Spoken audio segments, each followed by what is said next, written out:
Magandang buhay po sa lahat. Welcome po kayo sa aking channel, ang Mom Flosh Channel. For today's video, pag-usapan po natin yung magandang balitang may tuturing kasi nga, nagbalik na sa ka-business house, sa ka-business family, si Thinking Body. May tuturing nating magandang balita ito, di ba? Kaya lang napaisip ako, bakit ngayon lang? Sana noong pa, bago, kung hindi man mismong birthday ni ka-business. Bago nag-birthday si ka-business. But anyway, huli man daw at magaling ay huli pa rin. Ay, hindi pala. Huli man daw at magaling ay naipapaabot pa rin. So, ang importante ay nagkaunawaan na sila, no? Hindi na nila tinalutun pa kung sino ang mali, kung sino ang tama, kung ba't ko ginawa ito, kung ba't niya ginawa ito. Walang ganun-ganun. Mas maganda nga yan kasi para habang tinatalunton pa kasi natin nakaraan, syempre, mas mananariwa pa yung sakit, no? Kasi nagkasakitan sila, pareho naman nagkasakitan. Kaya mas maganda yung ganyan, na lang, yung nagkapatawaran, yung parang walang nangyari, di ba? Nagsalo sa hapagkainan. And maganda naman yun. Kaya nga yung mga nababasa ko sa comment sections, no? Na tila nagtatalo pa, yung mga supporters ni ka-business at saka yung mga naniniwala kay Thinking Body, sana tama na. Kasi silang dalawa nga na sinusuportahan ninyo o natin ay nagkasundo na. Yung mga patuloy pa rin nambabash, no, sa aming mga reactors na sinisisi kami kung bakit sila nagkagalit o hindi nagkasundo, ang masasabi ko lang po sa inyo ay siguro kung kayo man po ang lumagay sa katayuan namin, ay maaaring ganun din po yung gagawin ninyo. Basta kami tandaan ninyo, kung wala po kaming nakikita na hindi maganda, ay hindi po, wala rin po kayong maririnig o mapapanood na hindi maganda sa amin, no?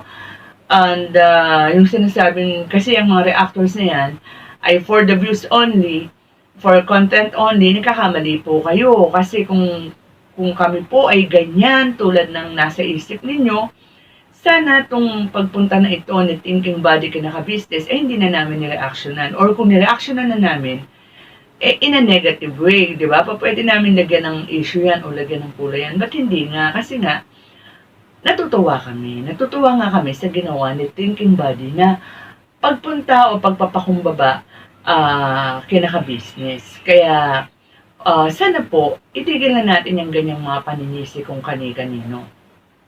At para naman po dun sa mga naniniwala sa mga reactors and nagtatanggol sa amin pagka kami binabash, ay maraming salamat po. Ayan po nilagay ko na po dyan sa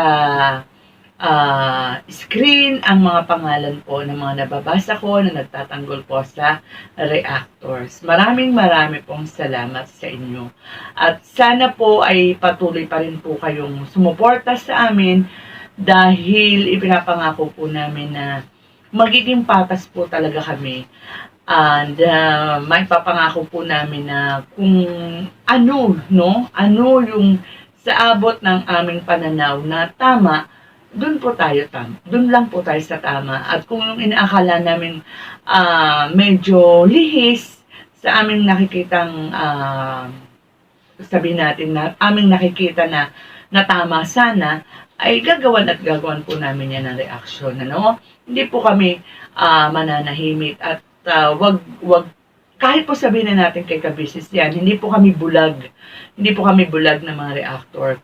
Kahit na po sabihin natin na defender po kami ni ka-business. Kung may nakita po kami na hindi po maganda sa ka-business family, especially kay ka-business at saka kay Papa Dins, ay nandyan po kami para rin sabihin natin magtuwid o tumapik sa kanila. So, basta ang bottom line yan is, wag na tayo magtuntunan kung sino ang may kasalanan. Basta ang importante po ay nagkabati na sila and dun po sa mga parang nagda-doubt kung ano yung motibo ni Thinking Body, burahin nyo na po sa isip ninyo kasi ang importante nga po is yung nandyan siya, nakikipagbate and kasama niya yung kanyang family and malaking bagay po yun. So, para sa kapayapaan ng komunidad na ating kinabibilangan kasi Sino ba ang may gusto na ang community na ating ginagalawan ay magulo? Siyempre po, mas maganda pa rin ang tahimik at masaya. So, I'm happy po. Happy po ako talaga, lalo na sa business family. Kasi ayan po talaga yung gustong-gusto nilang mangyari. Ang magkaroon ng kapayapaan at katahimikan sa kanilang dating tahimik na community. So with that mga ka-business, hanggang dito na lamang ang ating kwentuhan. Mag-ingat po tayong lahat and God bless.